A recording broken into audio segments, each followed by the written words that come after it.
Muy buenos días a todas y a todos. Estamos en una charla de constitución de la Mesa del Desarrollo Territorial de la Universidad Arturo Prat, que tiene como objeto reunir los distintos esfuerzos que se están haciendo en temática de desarrollo territorial integral al interior de la institución. Y para eso hemos invitado al doctor Hubert Masuret del Instituto de Investigaciones para el Desarrollo de Francia, además de la Universidad Mayor San Andrés. La Universidad Arturo Prat, en su nuevo Plan Estratégico Institucional 2020-2025, establece como visión el que aspira a constituirse un actor relevante y de excelencia al servicio del desarrollo territorial integral. En ese sentido es que hemos encontrado necesario realizar un esfuerzo junto a Grupo de Estudio, Investigación, Sociedad, Estado, Región, CER, que agrupa académicos y académicas de la Facultad de Ciencias Humanas y de la Facultad de Ciencias Jurídicas y Políticas, además de estudiantes como ayudantes de investigación. El énfasis que está puesto en el territorio, sin duda, requiere un desafío también de transformación académica.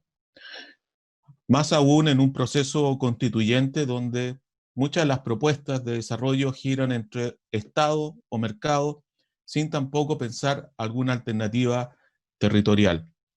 Como también estas propuestas de desarrollo coinciden en zonas donde la universidad está presente con alta presencia de pueblos originarios y sus perspectivas del vivir bien. Todas estas reflexiones son las que queremos compartir con el expositor Hubert Masuret. Una breve presentación de su trayectoria nace el 8 de diciembre de 1957 al norte de Francia, de una familia que emigró de Polonia para trabajar en las minas del carbón. Se muda en 1965 a Montpellier, sur de Francia, donde hizo toda su formación universitaria. Formación que se puede caracterizar de no lineal porque hizo su bachillerato de química. Luego, en la universidad en biología vegetal y terminó con un doctorado en ecología general que tuvo en 1983. Empezó su carrera como consultor del Parque Nacional Le Croix durante 3 años, a cargo de montar una base de datos para la flora y fauna amenazada de esta área protegida. De eso generó su interés por la cartografía, la geografía, la organización espacial y la relación hombre-naturaleza. En 1985 ingresa a la Casa de Geografía en Montpellier, donde trabajó hasta 1996. La Casa de Geografía era un centro de investigación innovador en la época, cuyo objetivo era poner a disposición de la comunidad científica los instrumentos metodológicos y técnicos de la geografía cuantitativa al servicio del ordenamiento territorial nacional. En 1996 se asocia al equipo del Instituto de Investigaciones para el Desarrollo de Francia, que tenía un programa de investigación en los países andinos. Trabajó en Perú, Colombia, Venezuela. Desde el año 2000 es investigador primera clase del Instituto para el Desarrollo de Francia en el laboratorio Población, Medio Ambiente y Desarrollo, asociado también a la Universidad de Marsella. Sus temáticas de investigación es la evaluación de las políticas públicas, territoriales y de sus impactos en el desarrollo local, lo cual estudia con dos problemáticas: las dinámicas espaciales del espacio andino y la recomposición de los territorios en relación a las políticas nacionales y modalidades de gestión de los recursos naturales a nivel local, además de la migración y la movilidad como factor de desequilibrio o regulaciones de las dinámicas. Durante su carrera, ha sido docente de varias universidades, acompañado a varios estudiantes como tutor de sus estudios. En Bolivia, donde reside desde el 2004, su aporte ha sido la contribución al análisis de políticas territoriales durante 4 años con el Consejo de Población para el Desarrollo del Ministerio del Desarrollo Sostenible, CODEPO, y en asociación con los trabajos del viceministro de Descentralización y de Planificación Territorial. Pero su contribución mayor fue a nivel de formación universitaria. Es docente en el PIEF, en el CIDES, de la Universidad Mayor San Andrés, de la Facultad de Geografía, el Instituto de Ecología y la Facultad de Arquitectura. Sus materias tienen como tema la geografía humana, la geografía económica y la planificación territorial. Ha obtenido 2 premios Mobus de la Unión Europea para el trabajo sobre países mediterráneos en 1993 y premio del Ministerio de Investigación de Irán como mejor investigación del año por su trabajo sobre el Atlas de Irán en 1998. Y además fue profesor en el diplomado de Desarrollo Territorial y Comunitario que impartiera la Oficina de Iniciativas Territoriales de la Universidad Arturo Prat. Profesor Hubert Mazurek, muchas gracias por estar con nosotros acá en esta conferencia. Para solamente dar un aviso de carácter organizativo, sugerimos tener los micrófonos apagados y las preguntas realizarlas al final de la reunión mediante chat. Profesor, por favor.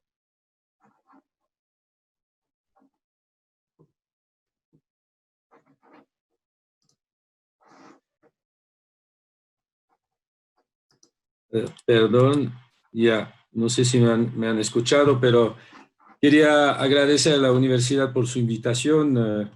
Siempre es un placer colaborar, ¿no?, con las universidades, sobre todo en estos temas. Muchas gracias por esta biografía muy completa, que no sé dónde la han encontrado, pero bueno.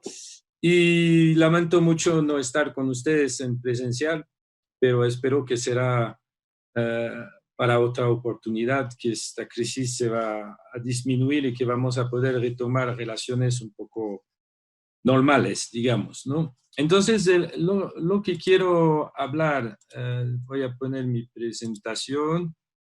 Perdón.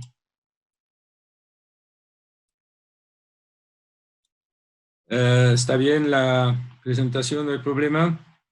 Bueno, entonces, lo que quisiera hablar un poco con ustedes hoy no es tanto, digamos, hacer un curso académico sobre la teoría del desarrollo, sino mostrar un poco los desafíos que tenemos actualmente en relación a este tema y el enfoque un poco del papel que puede tener la academia y la universidad en esta teoría del desarrollo, ¿no? Para plantear el problema, yo diría que los desafíos actuales son 2. El primero es la cuestión de la gobernanza y de la democracia, ¿no? Hay una crisis mundial, eso es obvio, de la democracia, ¿no?, de los problemas de descentralización. Creo que lo que ha pasado en Chile es una buena representación de eso. Y cada vez más la sociedad necesita democracia, desarrollo y descentralización para tomar en mano sus propios destinos y su desarrollo. Eso es un primer elemento sumamente importante. El segundo desafío es el medio ambiente. Actualmente vivimos a nivel mundial una crisis fuerte del medio ambiente y en la gestión de los recursos naturales que ya no son sostenibles, en la calidad de vida que podemos tener, y el famoso cambio climático que va a modificar mucho los comportamientos, la economía, lo social en los próximos años, donde vemos ya muchos efectos y en el cual tenemos que trabajar. Yo diría que frente a estos 2 desafíos hay una cosa que es obvio, es que toda la dinámica de la sociedad está inscrita en lo local, en el espacio y en el territorio. Lo voy a explicar más adelante, pero es muy difícil actualmente pensar que las políticas internacionales o las políticas nacionales puedan resolver estos 2 tipos de crisis. Lo que se necesita es una transición política académica para responder a esas demandas, ¿no? Política en el sentido que tenemos que llegar a más descentralización y más poder local para tomar decisiones a nivel local, y por otro, la academia tiene que, entre comillas, adaptarse a esta situación y transformar su educación para justamente responder a estas preguntas locales. Eso lo vemos muy bien porque hay actualmente 2, no diría alternativas, pero 2, ¿cómo decir?, 2 evoluciones, 2 caminos, ¿no? Uno que es a nivel de las cumbres mundiales, nacionales, ¿no? Como el G20, la COP, las Naciones Unidas, etcétera, que cada vez más fracasan. Y creo que la COP25 fue uno de estos fracasos a nivel del cambio climático, que es bien significativo de los límites que pueden tener este tipo de iniciativas. Por otro lado, aquí voy a poner, perdón, eso. Del otro lado, aquí tenemos muchas iniciativas, ¿no? Una multiplicación muy fuerte de las iniciativas locales de desarrollo económico, ¿no? Y donde la academia sigue un poco, pero no tanto, y tiene que apropiarse de esta cuestión del desarrollo económico. Aquí hay, por ejemplo, el ejemplo de la Flaxo, que ha desarrollado cosas, pero en los países latinoamericanos en particular hay muy pocas iniciativas académicas que realmente toman este problema del desarrollo local en el sentido de desarrollar una nueva forma o nueva currícula que se adapte a estas nuevas preocupaciones, ¿no? Del desarrollo económico local. Bueno, lo que voy a intentar hacer es retomar estas tres ideas hablando un poquito de los desafíos actuales, sin entrar mucho en los detalles, pero es importante plantear el problema. Segundo, no hacer un curso de geografía económico, pero ver los fundamentos que hay atrás de eso y las herramientas que tenemos actualmente a nivel teórica que permite responder a esta preocupación de desarrollo local. Y finalmente veremos un poco el papel de la academia y cómo la academia hoy en día puede responder a eso, ¿no? Y cuáles son los instrumentos que debería desarrollar. Bueno, los desafíos actuales los conocemos, ¿no? La cuestión de la democracia local, que es, cuando hablo de democracia, es todo lo que está alrededor de la democracia, ¿no? La cuestión de la representación, de la participación, de la administración, de todo lo que es los derechos, etcétera, que hoy en día se tiene que desarrollar a nivel local mucho más que a nivel nacional. Y segundo, la cuestión del cambio climático, por supuesto, ¿no? Que esta imagen lo significa bien, ¿no? En tus manos también está hacerle frente al cambio climático. Es decir, que sabemos muy bien que para resolver la mayoría de los problemas de cambio climático no basta con grandes medidas internacionales sobre el gas a efecto invernadero, sino medidas a nivel local, tanto de adaptación como de mitigación. En relación al primero, yo diría que la mayoría de los conflictos sociales actualmente son relativos a una escala local, ¿no? Hay una disminución. Cuando hablamos, creo que Chile es bien característico de lo que pasa a nivel mundial, ¿no? Es decir, que ya no hay mucha reivindicación sobre la cuestión política, etcétera, sino realmente sobre preocupación a nivel local y principalmente, como lo muestra bien esta imagen, ¿no? Sobre los recursos naturales, sobre la necesidad de descentralización, de derecho, etcétera, y no de grandes modelos políticos. Y aquí hay una transformación muy fuerte, no solamente en Chile, pero en casi todos los países, incluso en Europa, donde los modelos clásicos de la política, izquierda, derecha, etcétera, ya no tiene mucho sentido, sino que hoy en día se desarrolla mucho más modelos políticos a nivel local. Y atrás de eso todos los conflictos sociales. En relación al segundo, en la cuestión ambiental, es casi igual, ¿no? Es decir, que la preocupación y lo que pasa en Bolivia actualmente con los incendios y la contaminación, por ejemplo, es muy característico, ¿no? La necesaria reconsideración del tema ambiental a nivel local y particularmente en relación con el cambio climático. ¿Por qué? Porque la cuestión de los incendios, por ejemplo, la Chiquitanía actualmente en Bolivia, no es una cuestión, por supuesto, de política nacional, pero más que todo del modelo de desarrollo que se quiere hacer a nivel local y en particular en la región de la agroindustria en Santa Cruz. Frente a eso, ¿qué tenemos? Tenemos modelos de desarrollo que son principalmente macro, y eso desde los años 60, ¿no? Aquí hay un esquema que muestra una especie de ciclo que existe desde los años 60, ¿no? Donde cada vez hay un organismo internacional que desarrolla una teoría, por ejemplo, se acuerdan seguro de la sustitución de las importaciones, ajuste estructural, desarrollo sostenible, vivir bien, etcétera. Y después se intenta integrar a nivel nacional o internacional estos modelos dentro de la política nacional.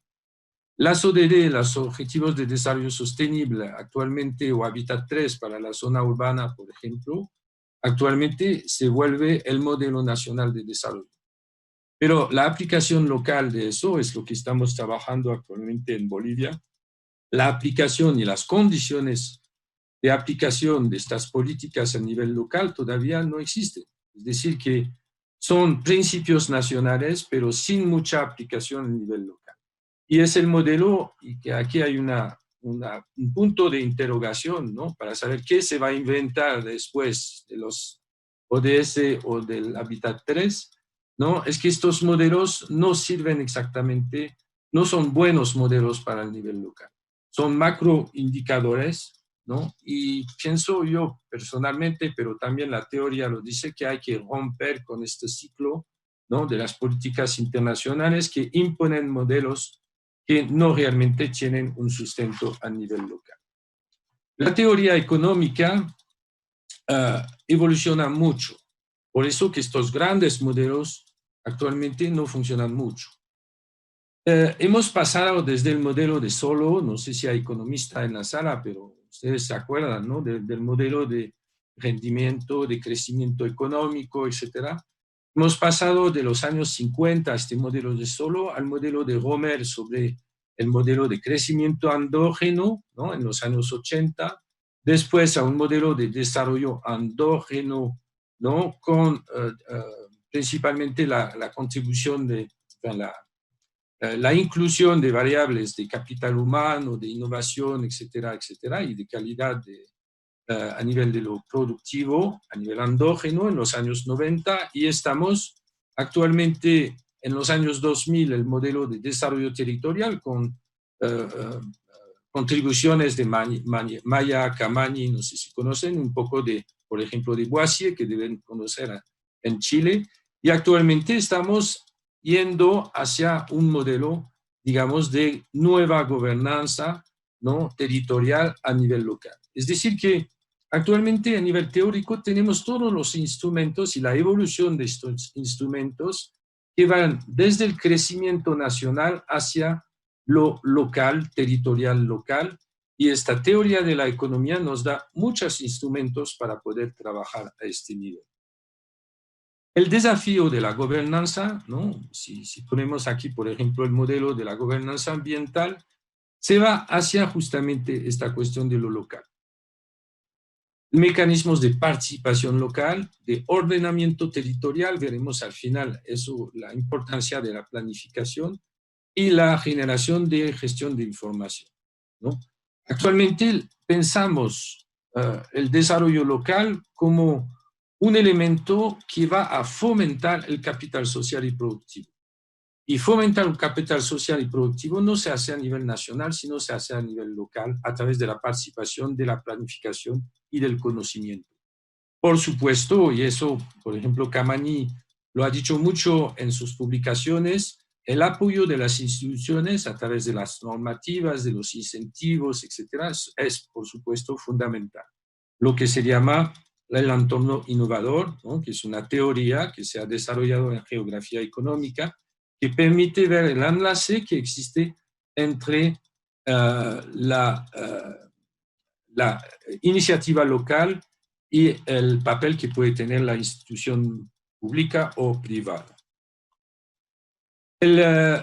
Pongo el COVID-19 porque creo que justamente lo que ha pasado a nivel de esta crisis, de esta pandemia, es muy significativo de esta cuestión de la nueva gobernanza. Es decir, que cuanto más hubo una decisión a nivel local, mejor fue la respuesta a esta pandemia. Y actualmente hay muchas publicaciones que salen de esto, es decir, que una decisión nacional que recae en lo local no es tan eficiente que una decisión puramente local a nivel de la toma de iniciativa, por supuesto, con apoyo de lo nacional. Aquí hay un nudo que es bien interesante estudiar, ¿no? Y creo que esta pandemia nos ha mostrado que la decisión local con apoyo de la institución es más eficiente que toda decisión a nivel nacional. Siempre tomo el ejemplo de Medellín, ¿no? Que es un ejemplo que bien significativo de lo que quiere decir desarrollo local, ¿no? Saben que Medellín en los años hasta los años 90, 2000, ¿no? Tenía barrios que eran sumamente peligrosos, ¿no? Con un grado de delincuencia sumamente fuerte.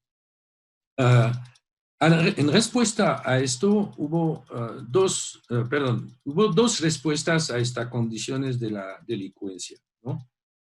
La operación Orión, no sé si se acuerdan de eso, ¿no? Que fue, creo, en los años, no me acuerdo bien, pero 80 o 90, no me acuerdo, o no, creo, mucho más después, con la intervención militar urbana más grande que hubo en el país de Colombia, ¿no? Donde el ejército ocupó totalmente el barrio, en particular la Comuna 13, para justamente, entre comillas, limpiar de la delincuencia todo este barrio.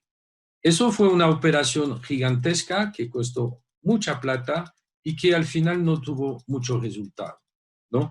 Ni a nivel de la delincuencia, ni a nivel del desarrollo de esta población de la Comuna 3. El otro es la iniciativa que tomó el alcalde, ¿no? El alcalde de Medellín tuvo una iniciativa bien interesante de reorganizar el barrio con participación de la gente, sin modificar, ¿no? Realmente la vivienda, ni las condiciones de vida, ni la manera, las prácticas que tiene la gente. ¿Qué ha hecho? Solamente ha puesto algunas plazas para que la gente se encuentre, es decir, áreas públicas. Ha puesto una escalera mecánica porque la gente, su pedido principal era la falta de comunicación entre el barrio, entonces ha puesto una escalera mecánica que permite a la gente fácilmente subir y bajar del barrio. Con aquí una iniciativa bien particular, que es un centro cultural que está aquí al medio del barrio, ¿no? Y lo que ha hecho también es distribuir pintura para que la gente pinta su casa. Y el barrio ha completamente cambiado a dos niveles, a nivel de la calidad de vida, ¿no? Y de la calidad de la relación social que la gente puede tener, y en la constitución de una participación, de organización, como lo que se llama las mujeres berracas, ¿no? Donde la gente se ha constituido en asociación para gestionar el propio barrio. ¿A qué quiero llegar aquí? Es que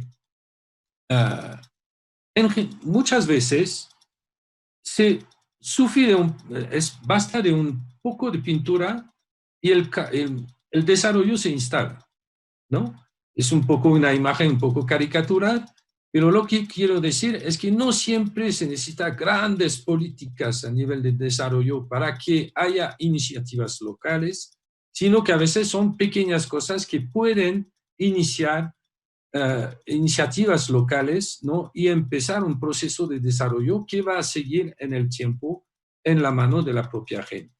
Aquí hay un barrio también, todo eso son imágenes de este barrio de la Comuna 13 de Medellín, y aquí es un barrio de La Paz, ¿no? Exactamente según el mismo proceso, es decir, la gente se ha organizado y ha dicho, bueno, este barrio es feo porque está dentro de las laderas de La Paz, no sé si conocen La Paz, barrio bien feo, entonces han pedido pintura, han empezado a pintar sus casas con imágenes sumamente grafitis, todo eso, muy bonitos. Y eso no es tanto la pintura, sino que ha generado iniciativas locales y formas de organizaciones que después derivan en muchas otras cosas, ¿no? De solidaridad. Para la nueva teoría, eso es desarrollo. Es decir, que poner en un sitio, iniciar, digamos, la posibilidad de iniciativas locales y de organización, es decir, de construcción de capital social y después de capital productivo. Entonces, eso es digamos, las tres alternativas que tenemos actualmente. Y de eso hay que pensar a nivel de la academia sobre cómo enseñar a los estudiantes, los profesionales, estas diferentes oportunidades que tenemos a nivel del modelo de desarrollo, ¿no? El modelo que conocemos, ¿no? Que es el nivel nacional, que reflexiona a la dimensión del crecimiento económico. Eso quiere decir cómo conformamos el aparato productivo, ¿no? Y que este modelo sabemos que realmente, generalmente, genera una desigualdad, ¿no? Son todos los trabajos de la CEPAL, el Banco Mundial, etcétera, sobre la relación entre lo que llaman desarrollo y crecimiento y pobreza, por supuesto. Y al fin, abajo tenemos otra dimensión del desarrollo, que es el desarrollo local, que no se va a ocupar tanto del aparato productivo, sino de la organización productiva y social. ¿Cómo se genera lo productivo? ¿Cómo se genera el desarrollo dentro del territorio, de la dimensión local? Y aquí estamos no en proceso de construcción territorial, de lo cual vamos a hablar un poco después, que es un proceso realmente muy importante para generar nuevas formas de desarrollo. Aquí tenemos todos los trabajos de Boissier, que deben conocer, de Camani, de Benko, etc. Y por supuesto, aquí tenemos una dimensión territorial que es sumamente diferente entre la primera concepción del desarrollo y la concepción actual sobre el desarrollo local. Bueno, a partir de eso, ¿qué significa la construcción territorial? No voy a dar un curso, por supuesto, porque sería muy largo.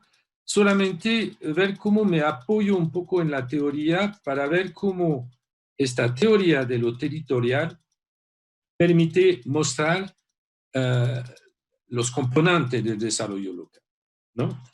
Voy a empezar con la organización del mundo. Eso parece un poco grande, pero ¿cómo está organizado el mundo? Y usted lo puede pensar, ¿no? A nivel de su propio comportamiento, de su propia vida en este mundo. Es que hay tres elementos fundamentales. Y son tres elementos que vamos a retomar en la cuestión del desarrollo local. Lo primero es la cuestión de la heterogeneidad. Eso lo olvidamos siempre, ¿no? El mundo es heterogéneo. Y siempre insisto sobre esto, y es el primer elemento que va a determinar el modelo de desarrollo económico. Bueno, no voy a entrar en los detalles, pero hay tres tipos de heterogeneidad: la física, la antrópica, la funcional. Bueno, voy a tomar después un ejemplo. Segundo, los lugares y el espacio. Nosotros siempre trabajamos, vivimos, construimos lugares. Cuando tenemos una actividad económica, estamos en lugares. Construcción de una empresa, de una planta de algo, la universidad es un lugar, ¿no? La vivienda es un lugar, los centros culturales, los cinemas son lugares, es decir, que el hombre funciona siempre con lugares. Y estos lugares tienen significados diferentes. Pueden ser productivos, pueden ser culturales, pueden ser identitarios, como una estatua, por ejemplo, este tipo de cosas. Y todos estos lugares van a constituir un espacio. Y este espacio es común a todo el mundo. Nosotros vivimos en un espacio en Iquique, la ciudad de Iquique es un espacio común a todos los habitantes de Iquique, ¿no? Y no hay diferencia, es decir, que si quiero ir a la playa o si quiero ir al centro, el espacio es común a todos. Pero adentro de este espacio hay muchos actores: los habitantes, los empresarios, los estudiantes, los migrantes, etcétera, y ellos van a tener un proceso de identificación específico al espacio, que va a construir territorios y estrategias. Entonces ven un poco el camino que hemos tomado desde la conformación de una heterogeneidad hacia estrategias de utilización de esta heterogeneidad. Y es todo este mecanismo que hay que pensar, trabajar, estudiar, para ver cómo lo podemos optimizar para justamente construir un desarrollo local. ¿Por qué es importante? Aquí hay un esquema bien sencillo. Tenemos una heterogeneidad física, el relieve, el clima, la hidrografía, lo que conocemos en geografía clásica, ¿no? Aquí podemos tener dos tipos de ocupación de esta heterogeneidad. Una antrópica. ¿Qué es la heterogeneidad antrópica? Es que la sociedad que está aquí va a tomar una decisión, va a hacer una acción y esta acción va a tener un impacto sobre la heterogeneidad física. Por otro, la sociedad puede responder a una heterogeneidad. Es decir, que es la heterogeneidad física que va a tomar la decisión, nos va a imponer una acción y el impacto va a estar sobre la sociedad. Un poco complicado entender eso, le voy a poner un ejemplo. Aquí son tres modalidades de ocupación de heterogeneidad. La heterogeneidad física que conocemos muy bien, ¿no? Las montañas, todo eso. Aquí tenemos una heterogeneidad antrópica, es decir, que la población ha modificado la heterogeneidad física para construir sus viviendas. Y aquí tenemos una heterogeneidad funcional, es decir, que la población no ha modificado, sino que ha utilizado la heterogeneidad física para generar sus propias actividades. Entonces, son dos modalidades diferentes. Ejemplo, aquí la ciudad de Manizales, en Colombia, ¿no? ¿Qué han hecho? No han destruido ni el bosque, lo mínimo, ni las montañas, sino que la construcción de las viviendas se ha adaptado al relieve. Aquí estamos en La Paz, Bolivia, es todo lo contrario. Es decir, que la gente ha modificado el relieve, terraceo, destrucción de cerros para poner sus propias viviendas. Esos son dos modelos diferentes, ¿no? Y para realmente insistir eso, le voy a dar el último ejemplo, ¿no? El indígena dentro del bosque, ¿qué va a hacer? Se va a adaptar al bosque y va a generar sus propias actividades en función del ecosistema y de cómo funciona el bosque. Los colonos, ellos no les importa el bosque y cómo funciona el bosque, lo van a destruir para generar sus propias actividades. Y aquí vamos a tener dos modelos diferentes de uso de la heterogeneidad, uno que va a conservar el bosque y el otro que lo va a destruir con actividades sumamente diferentes. Aquí son dos modelos, ¿no? Dos modelos de uso de la heterogeneidad que va a determinar el modelo de desarrollo. Aquí ya estamos en el primer nivel, digamos, de pensamiento del desarrollo a nivel local. Es decir, ¿qué vamos a hacer con el espacio que tenemos? ¿Lo modificamos, por ejemplo, la minería, o lo utilizamos, es decir, aprovechamos de lo que nos da el espacio para generar actividades? Y aquí ya hay un primer nivel, digamos, de trabajo a nivel académico y a nivel profesional, por supuesto, en los planes de desarrollo, para saber cuál es el modelo que escogemos para hacer un modelo de desarrollo y hacer acciones específicas. ¿Qué queremos al futuro? Modificar nuestro espacio o utilizar nuestro espacio. Esto hay muchas implicaciones y consecuencias que están atrás de eso. Después, cuando hemos trabajado esta heterogeneidad, ¿no? Vamos a crear nuestra propia organización social y organización territorial, ¿no? Aquí pueden ver el resultado que lleva el uso que podemos hacer de la heterogeneidad. Aquí tenemos una organización que es totalmente redondita, ¿no? Estamos en el sur de Francia. Aquí un espacio muy denso, ¿no? Con calles muy chiquitas que son las medinas de África del Norte. Aquí un modelo español cuadradito, aquí estamos en Barcelona, o los modelos de grandes condominios de Estados Unidos. Son formas diferentes de utilizar y de modelar el espacio en función de una cultura, de la identidad que vamos a generar alrededor de eso. Aquí estamos en México, ¿no? Y lo que quiero decir con eso es que al final la heterogeneidad va a condicionar el modelo económico y la organización de la sociedad va a condicionar la forma del espacio, con la importancia del lugar, por supuesto, porque el lugar está siempre al centro de eso. Entonces pueden ver que hay tres niveles: heterogeneidad, vamos a tener un modelo de uso de la heterogeneidad, vamos a construir lugares y eso con la historia va a condicionar, va a construir una organización del espacio. Y finalmente, para terminar el ciclo, digamos la cadena, la organización del espacio más la identidad territorial nos va a llevar al desarrollo y a una forma de desarrollo bien específica. Y a nivel territorial nosotros definimos 5 funciones que son las funciones básicas de trabajar un territorio, de construir un territorio, que son las formas de apropiación, las formas de explotación del espacio, la forma de vivir, de vivencia, las formas de intercambio y al centro, la forma de organización que podemos hacer en este territorio. Todos los territorios tienen estas 5 funciones, ¿no? Y según el equilibrio que vamos a tener en estas 5 funciones, vamos a tener territorios que van a generar sinergias o al contrario conflictos, ¿no? Y en particular, si falta una de las funciones, vamos a tener territorios desequilibrados, ¿no? Que no van a permitir realmente un desarrollo local muy importante. No puedo entrar en los detalles, pero eso es un poco la forma que nosotros lo vemos a nivel teórico. Y para terminar, lo que tenemos a la base de todo eso, ¿no? Son, por supuesto, los actores, ¿no? Y los actores son múltiples. Es decir, que si tomamos la ciudad de Iquique, vamos a poder encontrar muchos tipos de actores que van a actuar dentro de Iquique. No solamente los que viven en Iquique, pero también el gobierno departamental, el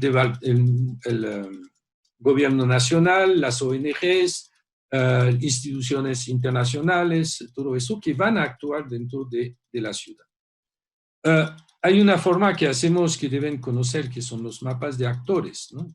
Entonces hay múltiples formas de ver cómo funcionan los actores en un espacio específico. Aquí podemos ver, por ejemplo, un esquema sumamente complicado de la multitud de los actores con clasificación que da el color y con interrelaciones y funciones específicos, ¿no?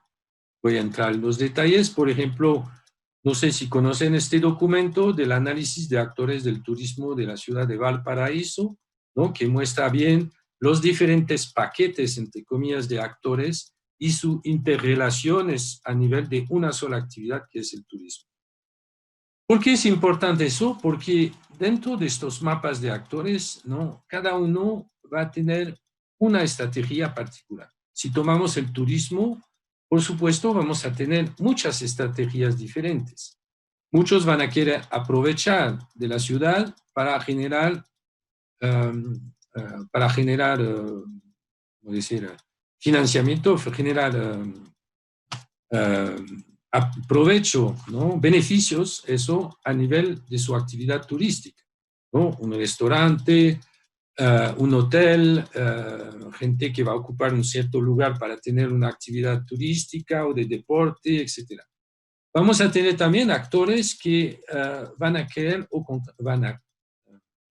o a lo contrario, por ejemplo, proteger la zona, proteger la playa, proteger algunos ecosistemas, ¿no?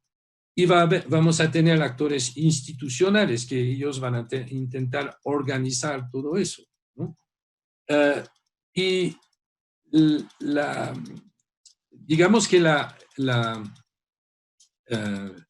lo que intentamos mostrar con eso es que todos estos actores que van a tener múltiples estrategias pueden tener sinergias entre ellos o, a lo contrario, conflictos entre ellos, ¿no? Por ejemplo, entre la protección y la actividad económica puede haber muchos conflictos.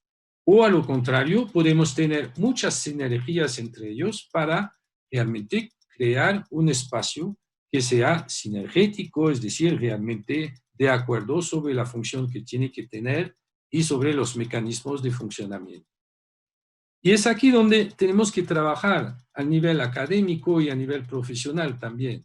Es decir, que no basta tener una política, pero todo el sistema detrás de construcción de capital social de participación, de planificación que permite poner todos estos actores de acuerdo para que construir espacios que sean realmente espacios de sinergia.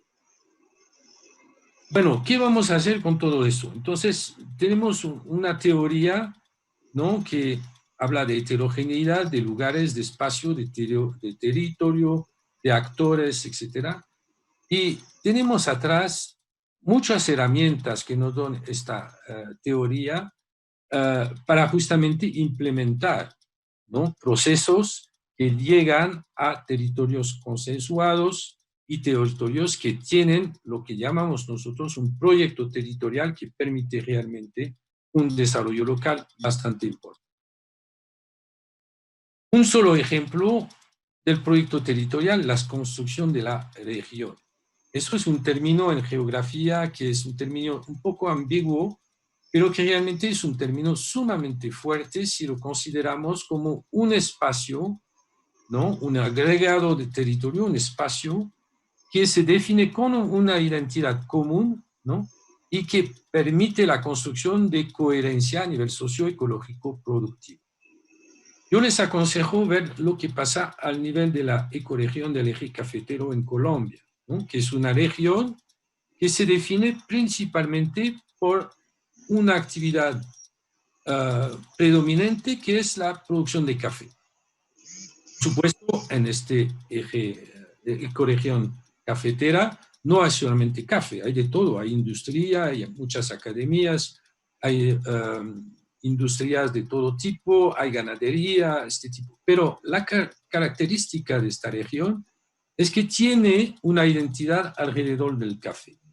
Y eso le va a generar, ¿no?, muchas colaboraciones, ¿no?, tanto a nivel académico como a nivel de los circuitos productivos, ¿no?, como a nivel de la creación de una identidad alrededor del café. ¿Qué quiere decir eso? Es que, por ejemplo, van a tener una serie de convenios entre los productores de café, ¿no?, las instituciones públicas y la universidad para ver cómo pueden trabajar en conjunto para generar y mejorar esta identidad y generar iniciativas que van hacia, por supuesto, el sector productivo, las actividades económicas, sociales, culturales, ¿no? Y todo lo que pasa a nivel de esta ecorregión está alrededor de esta identidad cafetera, ¿no? El turismo, por ejemplo. Actualmente hay un proceso para clasificar el paisaje cultural cafetero a nivel de la UNESCO, ¿no? Tenemos, por ejemplo, un festival que es únicamente dedicado al paisaje cultural cafetero. Hay, por ejemplo, centros de recreación, ¿no?, que van alrededor de la cuestión de la cultura del café. Por supuesto, es decir, que toda la construcción regional que vamos a tener se va a apropiar de esta cuestión de la cultura cafetera. Lo repito, eso no quiere decir que todo es café, hay múltiples de actividad, pero esta identidad cafetera permite generar una identidad fuerte y generar iniciativas locales mucho más importantes que si no hubiera esta identidad. El proyecto territorial a través de una región, ¿no?, es un proyecto que se piensa alrededor de una identidad.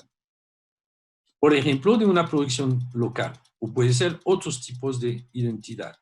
Indígena, puede ser una identidad a través, por ejemplo, de una cultura o una historia particular, ¿no?, como hay, por ejemplo, en Tarija, en Bolivia.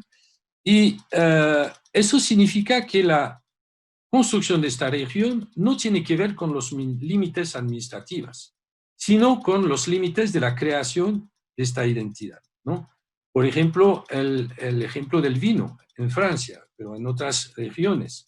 En Francia tenemos regiones que tienen una identidad, ¿no?, alrededor de un vino específico. Por ejemplo, aquí el Val de Loire, la Loire es un río que está aquí, y toda esta región se va a identificar a esta cuestión del vino, ¿no?, y muchas actividades se van a hacer referencia a esto.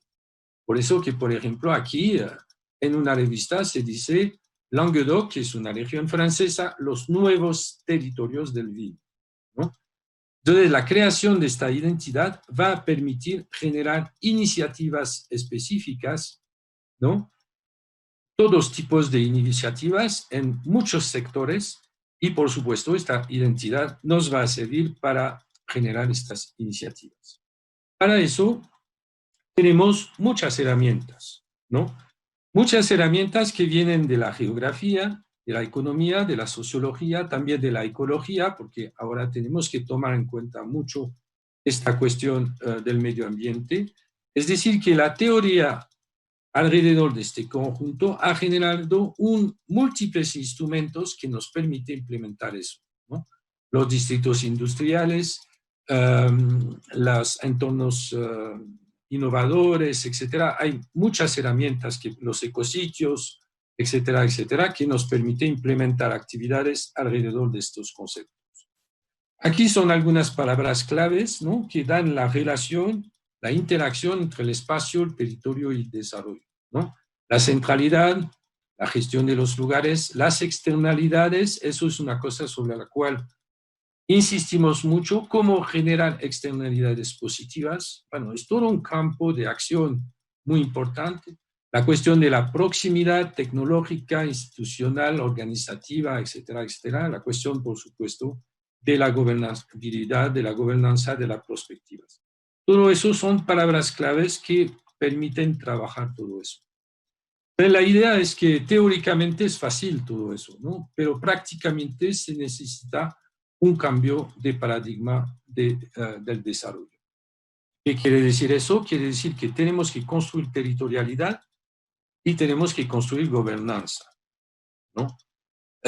La territorialidad no necesita fronteras. Es decir, que un poco hay que olvidarse también de las límites administrativas, sino construir con territorialidad a partir de identidad local o a partir de regiones que pueden identificarse a través de una producción, de una cultura, etc.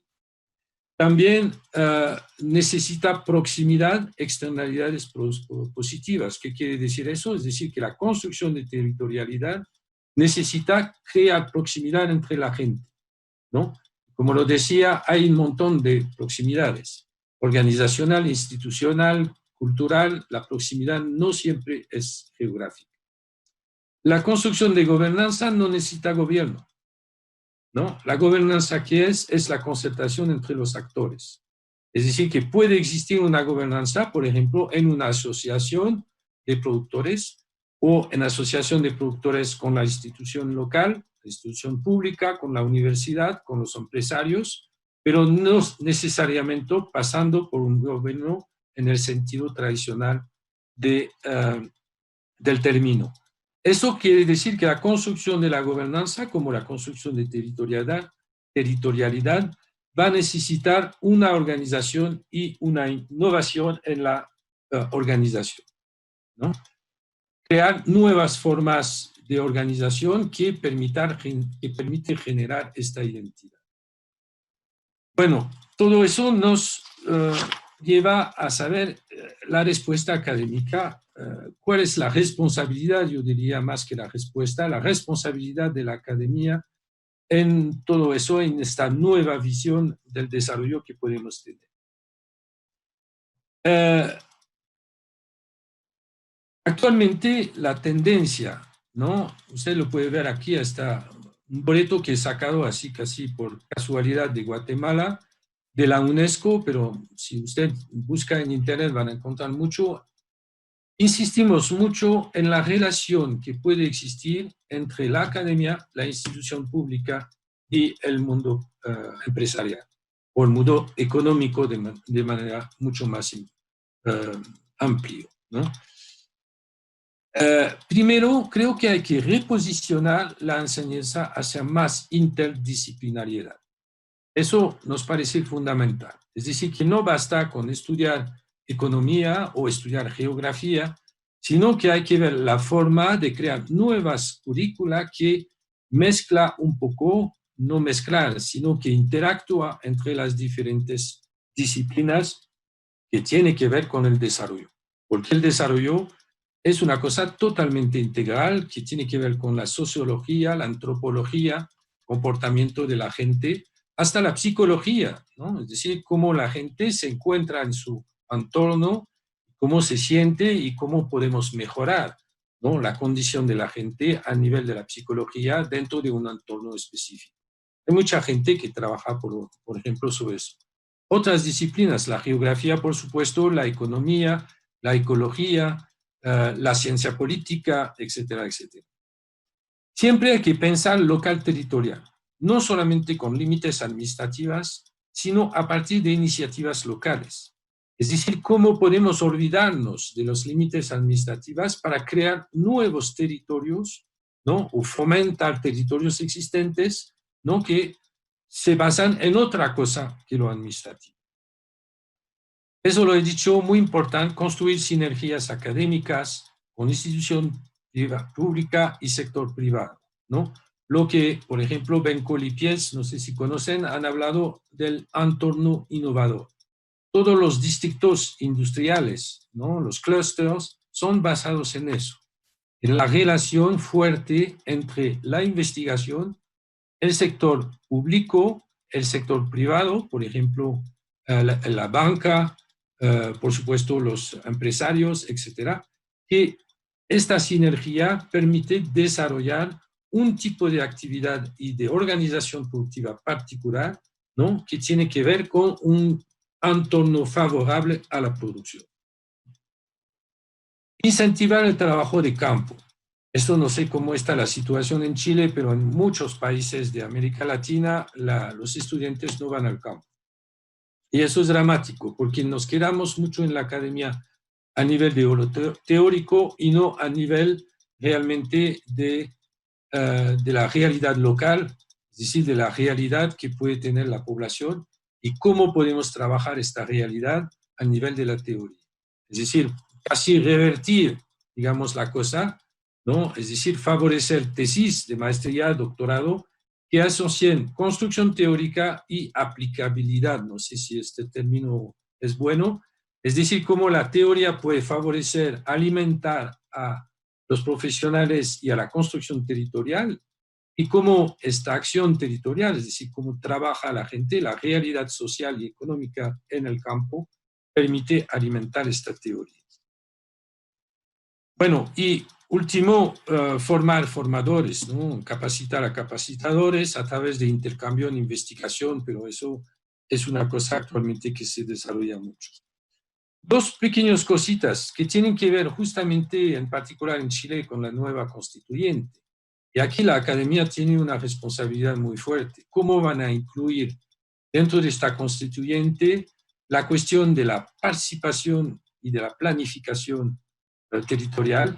Eso es un elemento muy importante porque incluir dentro de una constituyente la cuestión de poder a nivel local planificar su propio desarrollo es una cuestión realmente muy importante, ¿no? A nivel académico, yo pienso también que aquí hay que ir más allá de la planificación, sino ir hasta lo que se llama la planificación prospectiva, que incluye una parte de la participación.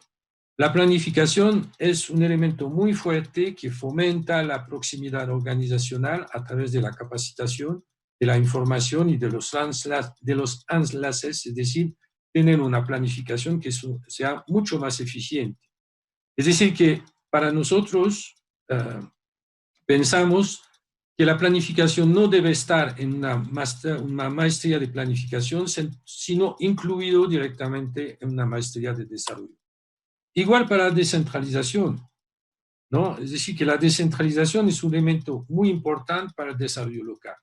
¿Cómo se va a hacer la relación entre el gobierno nacional, el gobierno local y la sociedad civil? ¿Quién va a tomar la decisión? ¿Quién va a tener el poder de tomar la decisión?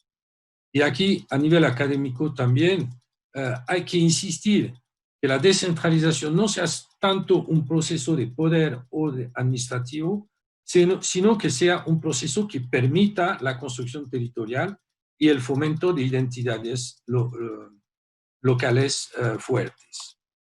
Bueno, a nivel de la enseñanza, por supuesto, hay que retomar todo eso. Eso es fundamental, ¿no? Todas estas palabras claves que hemos visto, la externalidad, la proximidad, los estudiantes lo tienen que integrar a nivel interdisciplinario y también integrar para que a nivel profesional, cuando van a ser profesional, lo pueden, por supuesto, aplicar.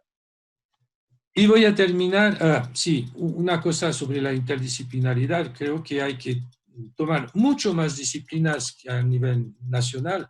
Es decir, que si trabajamos a nivel local, vamos a tener que integrar mucho más disciplinas que integran, digamos, la concepción del desarrollo y, por supuesto, mucho más temáticas que son necesarias de integrar para realmente enseñar la cuestión del desarrollo local. Y para terminar, voy a retomar un poco esta palabra de Alan Turing, que es un sociólogo, ¿no?, que ha escrito un libro recién, 2016, sobre el fin de las sociedades y el retorno del actor, ¿no? Yo creo mucho en esta palabra del retorno del actor, es decir, que vemos que un crecimiento fuerte, actualmente vemos que hay un crecimiento fuerte de las iniciativas locales, ¿no? Todo lo que llamamos circuitos cortos, la economía solidaria, la moneda local, la proximidad tecnológica, todos estos elementos nos muestra que hay un movimiento a nivel mundial que va hacia la organización, nuevas formas de organización de los actores, y eso, por supuesto, a nivel local. Por eso que pienso, y eso va a ser mi última palabra, creo que la universidad tiene que adaptarse a estas nuevas realidades sociales y económicas y realmente integrar dentro de su formación, porque su formación va a ir hacia profesionales, ¿no? Integrar dentro de su formación todos estos conceptos para realmente aplicar estos conceptos a una nueva realidad social. Le agradezco mucho por su atención y, por supuesto, hay una literatura sumamente importante sobre estas cuestiones, tanto en español también, en inglés, por supuesto, en francés también, y entonces hay muchas posibilidades, digamos, de hacer una formación, una capacitación de gran calidad alrededor de este tema del desarrollo local. Muchas gracias. Bien. Muchas gracias, Hubert, por tu exposición, por tu compromiso y apoyo constante también con nuestra Universidad Arturo Prat, que se ve reflejado nuevamente en esta exposición. A continuación, para poder realizar un pequeño diálogo, nos hemos coordinado a micrófono abierto, así que si hay alguien de los asistentes, de los participantes, que quisiera realizar una breve pregunta, comentario, recién nos estábamos preguntando si esto queda grabado para la comunidad, ¿sí? Se pasa a UNAP TV, que es nuestra plataforma en YouTube, y se invita también a difundirlo entre los estudiantes, colegas que no pudieron asistir hoy, producto de otras actividades. Así que queda a disposición. Catherine, ¿quiere presentar una pregunta? Por favor, Catherine.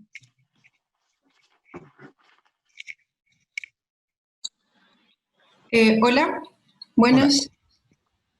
Sí.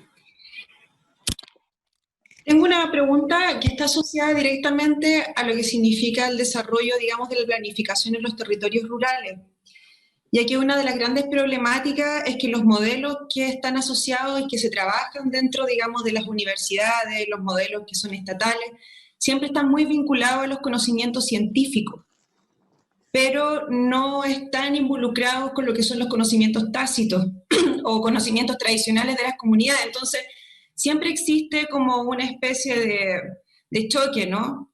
Y generalmente los modelos que se trabajan no son incorporados en su totalidad o estructuralmente dentro de los medios rurales. Entonces, mi pregunta es que dentro de su modelo, ¿cómo articula, digamos, la temática de estos conocimientos científicos que nosotros como académicos proponemos al territorio, y cómo los articula con lo que son los conocimientos tradicionales y tácitos de las comunidades, dentro de lo que es el desarrollo, digamos, de planificación y de modelo ecológico que usted considera, digamos? ¿Eso? Muchas gracias, colega. Juntamos unas dos preguntas, Uber, ¿te parece? Sí, sí, perfecto.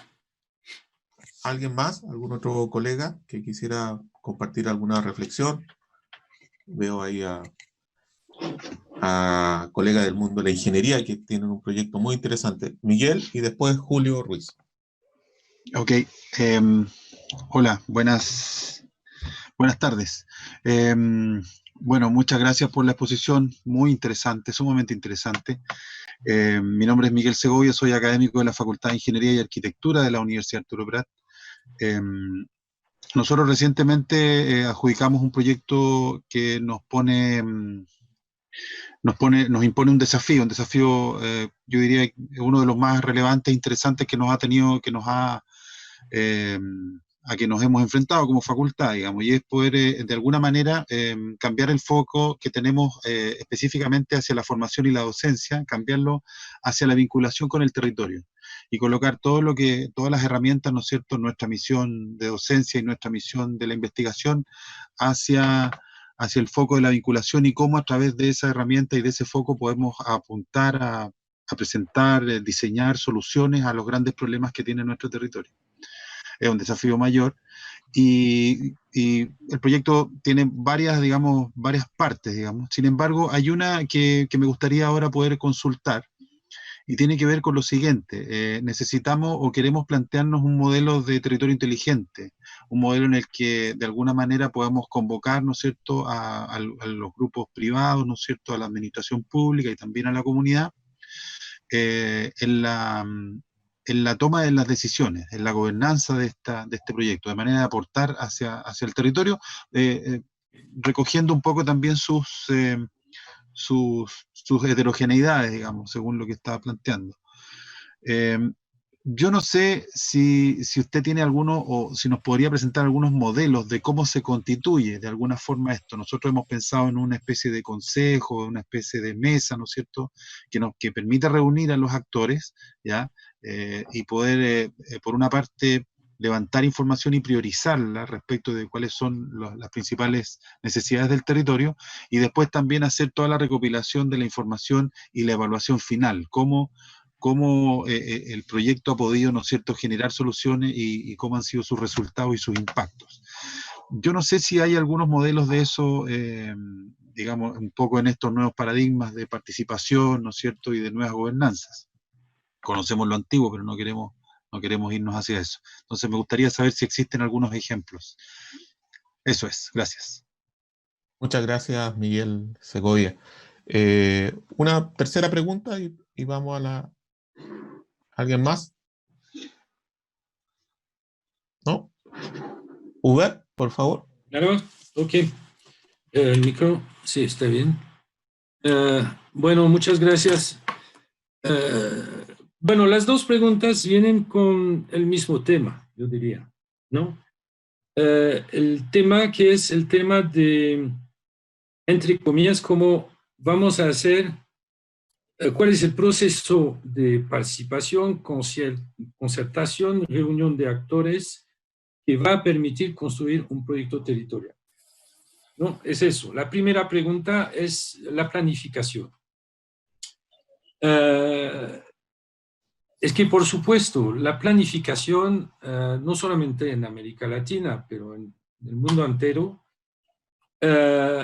siempre ha estado orientada a la cuestión de lo que se llamaba el ordenamiento territorial, ¿no? Que todavía está vigente en muchos países. El término ordenamiento, ¿qué quiere decir ordenar? Y ordenar es tomar decisiones para ordenar, y los que toman la decisión en general son los expertos, ¿no? Hay que cambiar. Poco a poco hay que cambiar el paradigma, ¿no? Si puedo decir. No se trata de ordenar, sino se trata de recorrer, ¿no? Traer la manera de trabajar de la gente para ver cómo se puede mejorar esta cuestión y crear mejores sinergias para que desarrollen sus propias actividades. Es lo que intentaba explicar con Medellín. Es decir, que en Medellín no sirve para nada tomar decisiones desde arriba y decir, vamos a ordenar este barrio, sino decir qué quiere la gente para mejorar su situación, ¿no? Y aquí, por supuesto, en respuesta a Catherine, ¿no? El conocimiento vernacular, local, es sumamente importante. Es decir, vamos a recoger lo que piensa la gente, cómo vive la gente, cuáles son sus prácticas, sus deseos, etcétera, para construir un proyecto, por supuesto, que sea viable y hacer una planificación.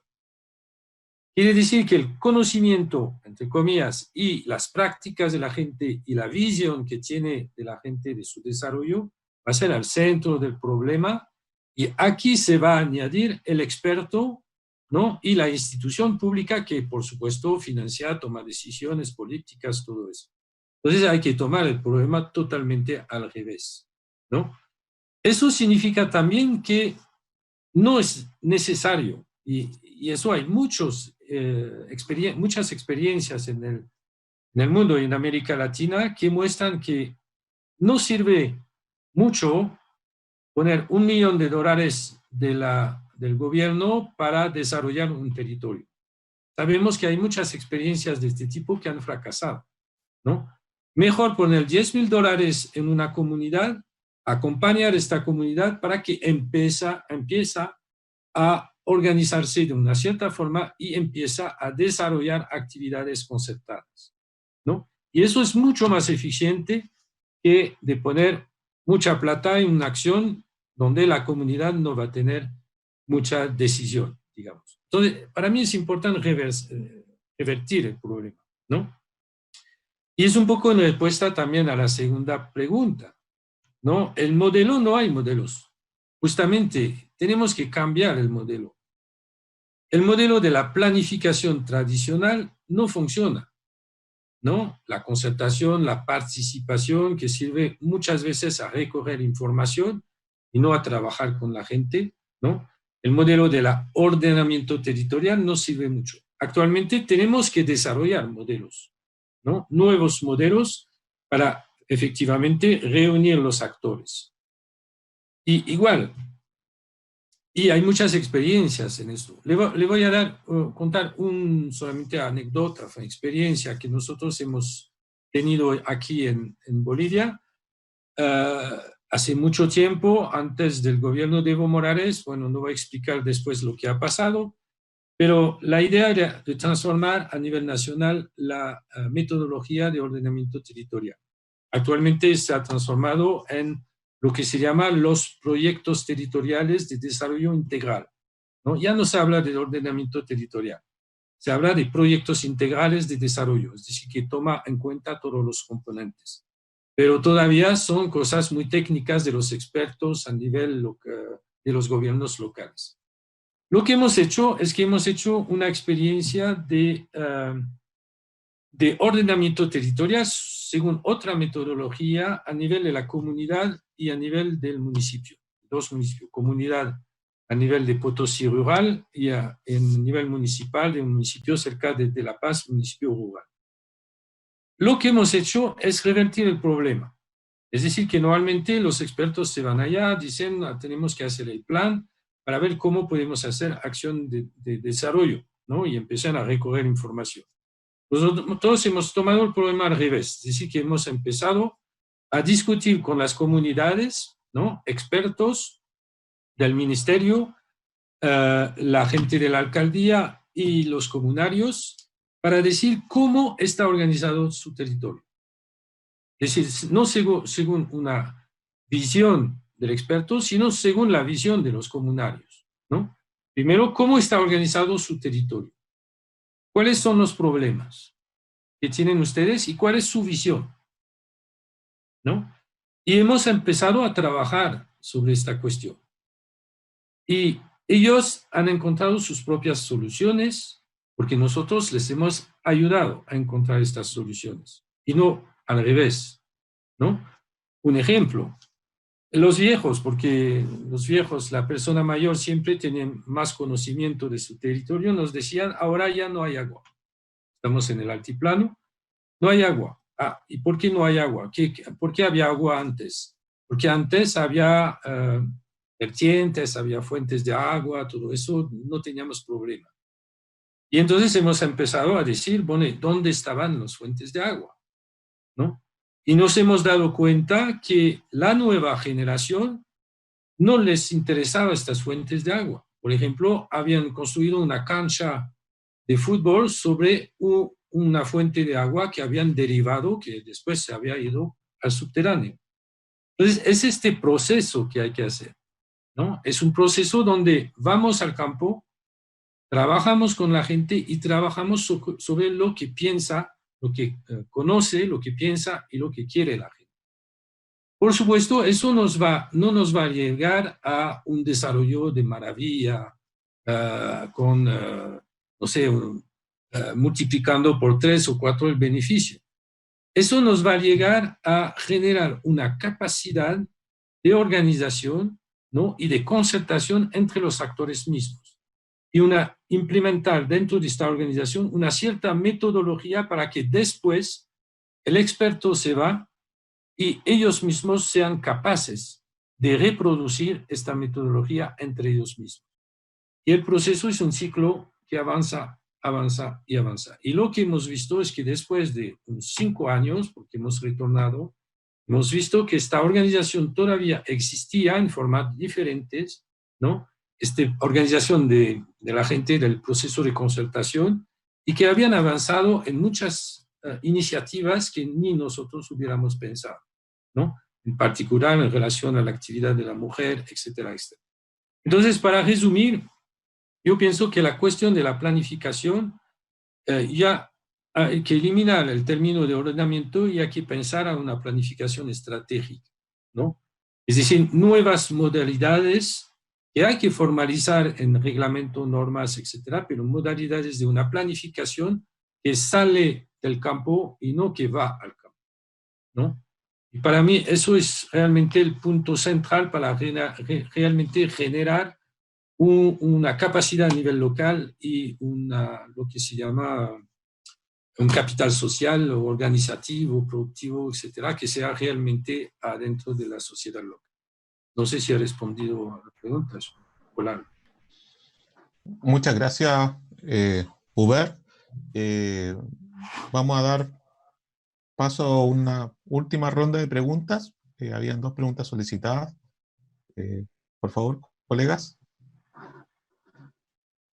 El colega está con el micrófono silenciado. Hola, buen día. Mi nombre es Alberto Prado, de la Universidad Arturo Prat, y quería comentar un trabajo de campo que estamos desarrollando con una colega que está aquí presente, Estela, que es de la Universidad de Piura, y con ella, y además con colegas de Tacna, estamos haciendo un trabajo de evaluar o de la percepción que tienen los habitantes de 3 ciudades que pertenecen a la franja de los desiertos sudamericanos del Pacífico Sur, y en relación al COVID, y realmente detectamos cómo espontáneamente van surgiendo algunas acciones de tratar de equilibrar y que valoramos como actitudes resilientes para poder sobrevivir a esta pandemia. Y ha sido muy interesante, estamos en un trabajo de campo y estamos viendo los resultados para presentarlos a algunos congresos de ese tipo.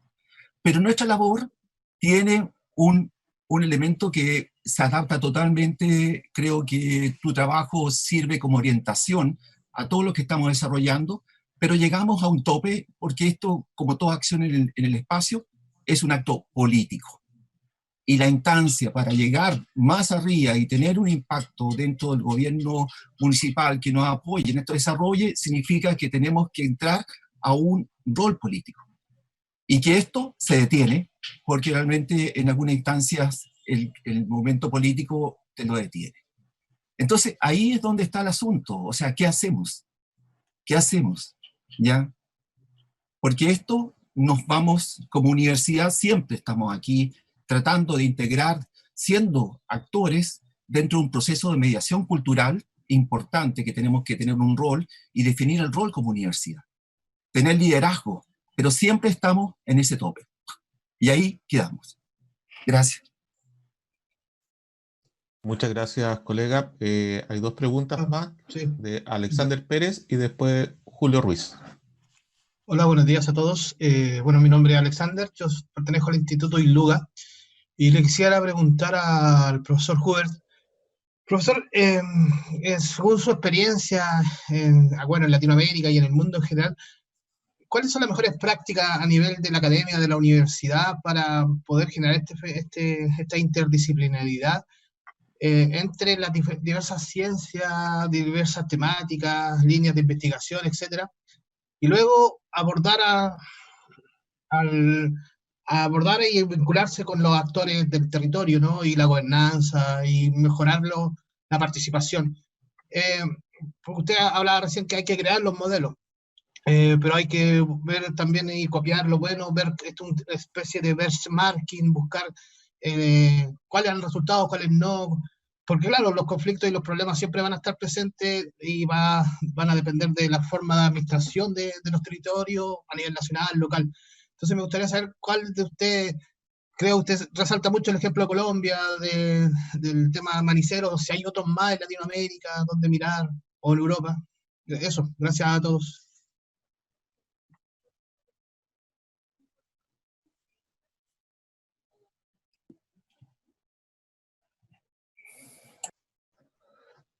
Julio, ¿quiere hacer Sí, la no, pregunta?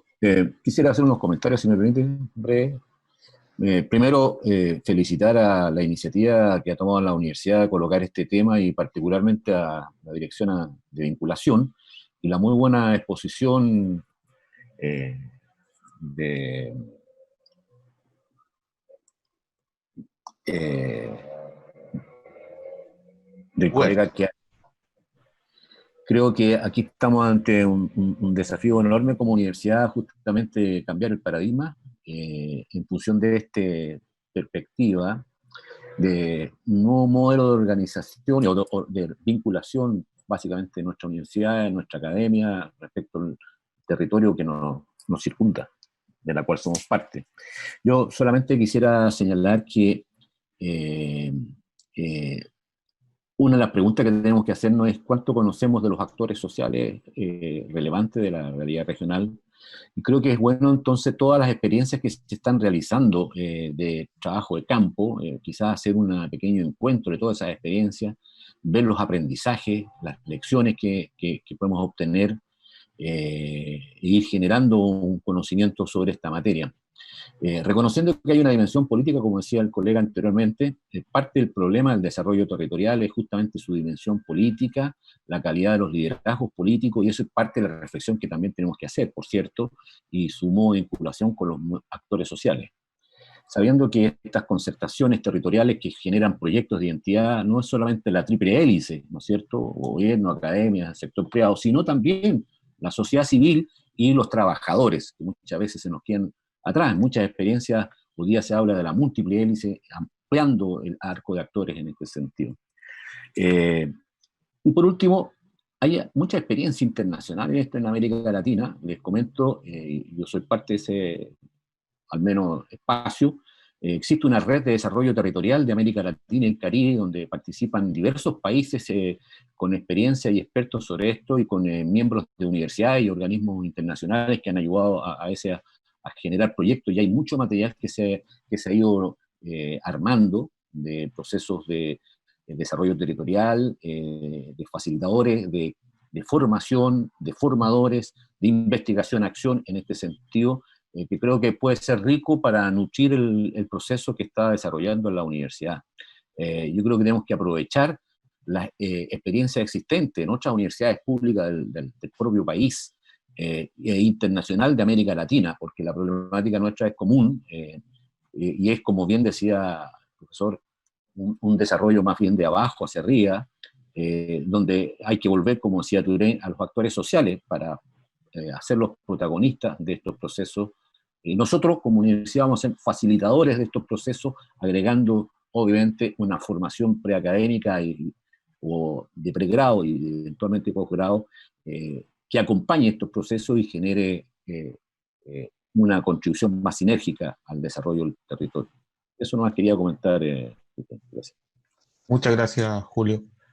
Hubert, si quieres. Sí, gracias. Sí, creo que estas tres preguntas observaciones van en el mismo sentido, ¿no? ¿Por dónde podría empezar? Tal vez por la primera, ¿no? Efectivamente hay un tope, ¿no? ¿Qué quiere decir un tope? Es que hay muchas experiencias, como casos, ¿cómo se dice? Casos experimentales, ¿no? Es decir, que se hace un pequeño proyecto y este proyecto funciona muy bien, se desarrolla una teoría, pero el gran problema es cómo generalizar, ¿no?, estas experiencias dentro del marco de la política y de las normas, ¿no? Eso es lo complicado, es decir, que efectivamente en América Latina tenemos muchas experiencias de investigación, de acción, etcétera, que a veces funcionan, muchas veces no funcionan, pero muchas veces funcionan, ¿no? Pero el problema es que cómo después hacer entrar estas experiencias dentro de una metodología de acción que sea generalizable, que sea dentro de la norma y que sube al nivel del gobierno local, del gobierno nacional, etc. Eso es el gran problema. Pero eso dicho, yo creo que la universidad tiene un potencial de presión que es bastante fuerte, ¿no? Imagínense que hace hasta 20 años lo participativo estaba empezando, ¿no? En el proceso de ordenamiento territorial era una cosa totalmente de expertos y donde vino la cuestión de la participación del mundo académico, ¿no? Y poco a poco se ha entrado dentro de la norma pública y de las políticas. Hoy en día no hay una política de planificación que no integre de una manera u otra la cuestión de la participación de la sociedad civil, ¿no? Y hay muchos ejemplos aquí donde la universidad ha impuesto una cierta visión, ¿no?, de la política. Eso toma su tiempo.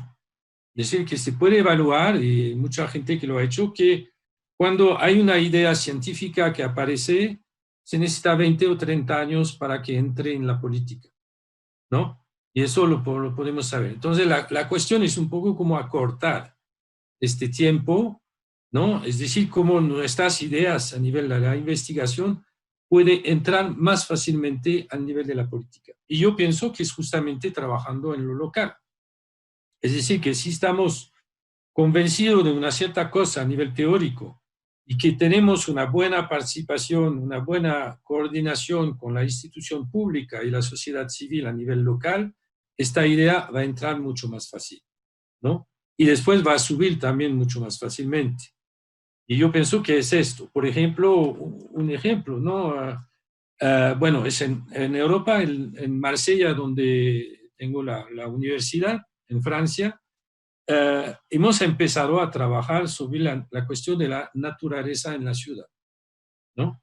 ¿Y cómo hemos trabajado? Hemos trabajado empezando con encuestas, con trabajo antropológico, sociológico, sobre justamente la percepción de la gente a nivel del árbol, de la naturaleza, etc.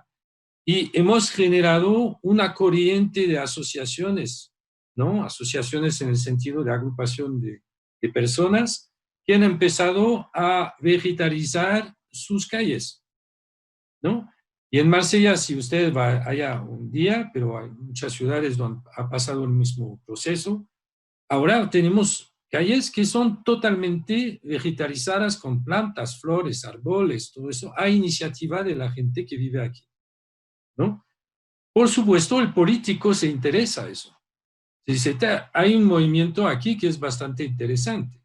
¿Qué significa este movimiento? Y actualmente la universidad está trabajando con la alcaldía para ver cómo se puede implementar un proceso más general de vegetalización de la ciudad, porque sabemos que con el cambio climático eso va a ser necesario en los próximos años.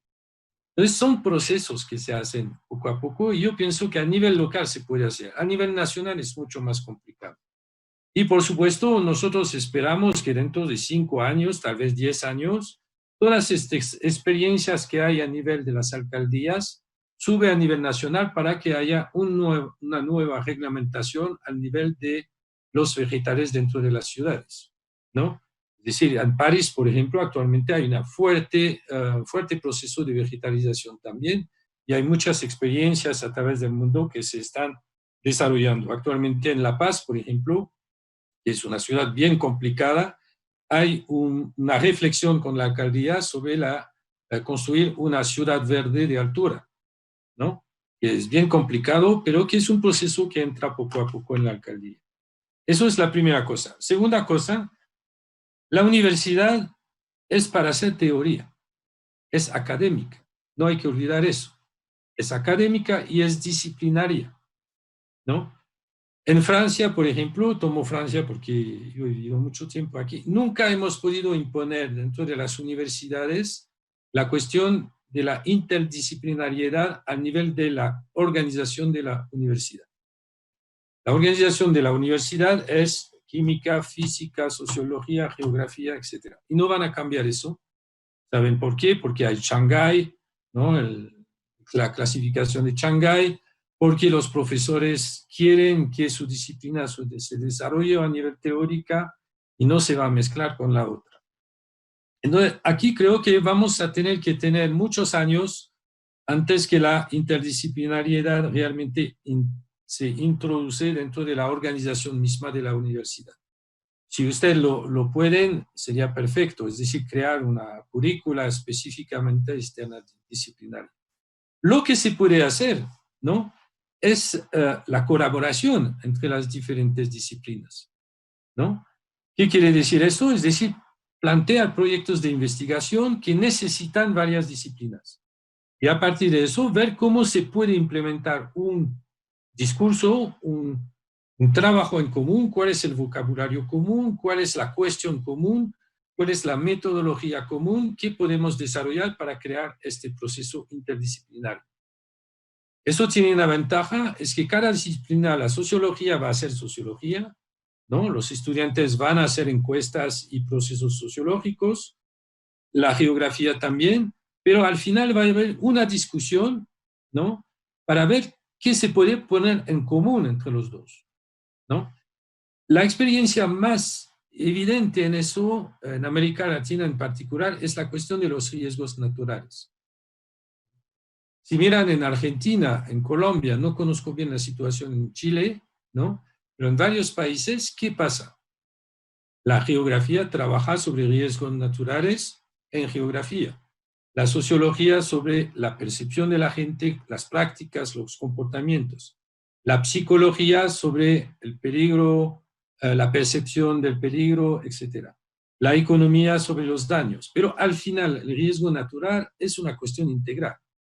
Entonces, ¿cómo discutimos en estas diferentes disciplinas, incluso la geología, la geomorfología, etcétera, para ver qué podemos sacar de todo eso para construir mejores políticas de gestión del riesgo natural, ¿no? Cada uno guarda su disciplina, pero hay una instancia que en general es un proyecto de investigación que permite reunir a esta gente y dialogar. Eso me parece que es muy importante. Y finalmente la tercera pregunta, yo diría, observación, yo diría que a nivel de la academia y de la construcción de teoría hay lo que se llama la tesis, ¿no? La tesis es un principio básico de la academia. ¿Qué quiere decir eso? Yo tengo hipótesis, voy a tener una metodología, esta metodología voy a ir al campo con instrumentos, no sé qué, para aplicar la metodología y sacar datos, y a partir de estos datos voy a verificar mis hipótesis y construir o mejorar una teoría existente. Eso es el ciclo. Entonces, ¿por qué no aprovechar de la parte central, metodología y recolección de información, para hacer acción, ¿no? Es decir, aprovechar, por ejemplo, de un plan de ordenamiento territorial para generar teoría a partir de eso, y no lo contrario. Aplicar una teoría a nivel de la planificación territorial, sino aprovechar un proceso de planificación territorial para generar teorías específicas, ¿no? Y aquí creo que hay un nudo central donde hay posibilidad de continuar a generar procesos académicos, muy teóricos, todo eso, pero aprovechando para también participar a proyectos de acción. Y eso actualmente se hace mucho, ¿no? Es decir, que sacamos, pero como ustedes lo dicen, el trabajo de campo, el conocimiento de los actores locales es fundamental. Actualmente la academia no se puede trabajar, funcionar hasta, como decir, validarse, es decir, tener su propia, no me acuerdo el término, pero bueno, el desafío esto de la universidad actualmente es esto, la justificación de la academia actualmente es generar conocimiento, pero también a base de los conocimientos de los actores locales. Y en eso insisto mucho, es decir, que a nivel local se puede hacer algo. A nivel nacional es mucho más complicado, salvo en ciencias políticas, este tipo de cosas, ¿no? Pero cuando hablamos de desarrollo local, yo pienso que la academia tiene que justamente aprovechar de este enlace, ¿no? de este camino que hay a nivel mundial actualmente para realmente construir nuevas herramientas y nuevas teorías a este nivel. Gracias, Hubert.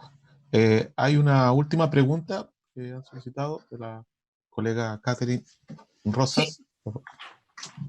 Bueno, yo pertenezco a la carrera de arquitectura y como arquitecto ahora viene la pregunta que es como el tope que planteaba el colega Alberto Prado con el asunto político, pero bueno, para nosotros hay una problemática común que tiene que ver con los instrumentos de planificación. En general no consideran la perspectiva, digamos, de esta transdisciplina o esta mirada que es de múltiples, digamos, espacios. Entonces, siempre hay conflictos, digamos, en estos espacios que no se construyen de forma común. Y frente a eso, mi consulta era si desde tu experiencia en Bolivia, digamos, se había trabajado algún instrumento complementario a los reglamentos existentes o se había generado una especie de hackeo a la estructura en alguna instancia o en algún ejemplo que quizás nos puedas mostrar para poder buscar, digamos, a través de eso otros caminos. Esa es mi pregunta. Sí, en particular, puedo responder, ¿no? Por supuesto. Sí.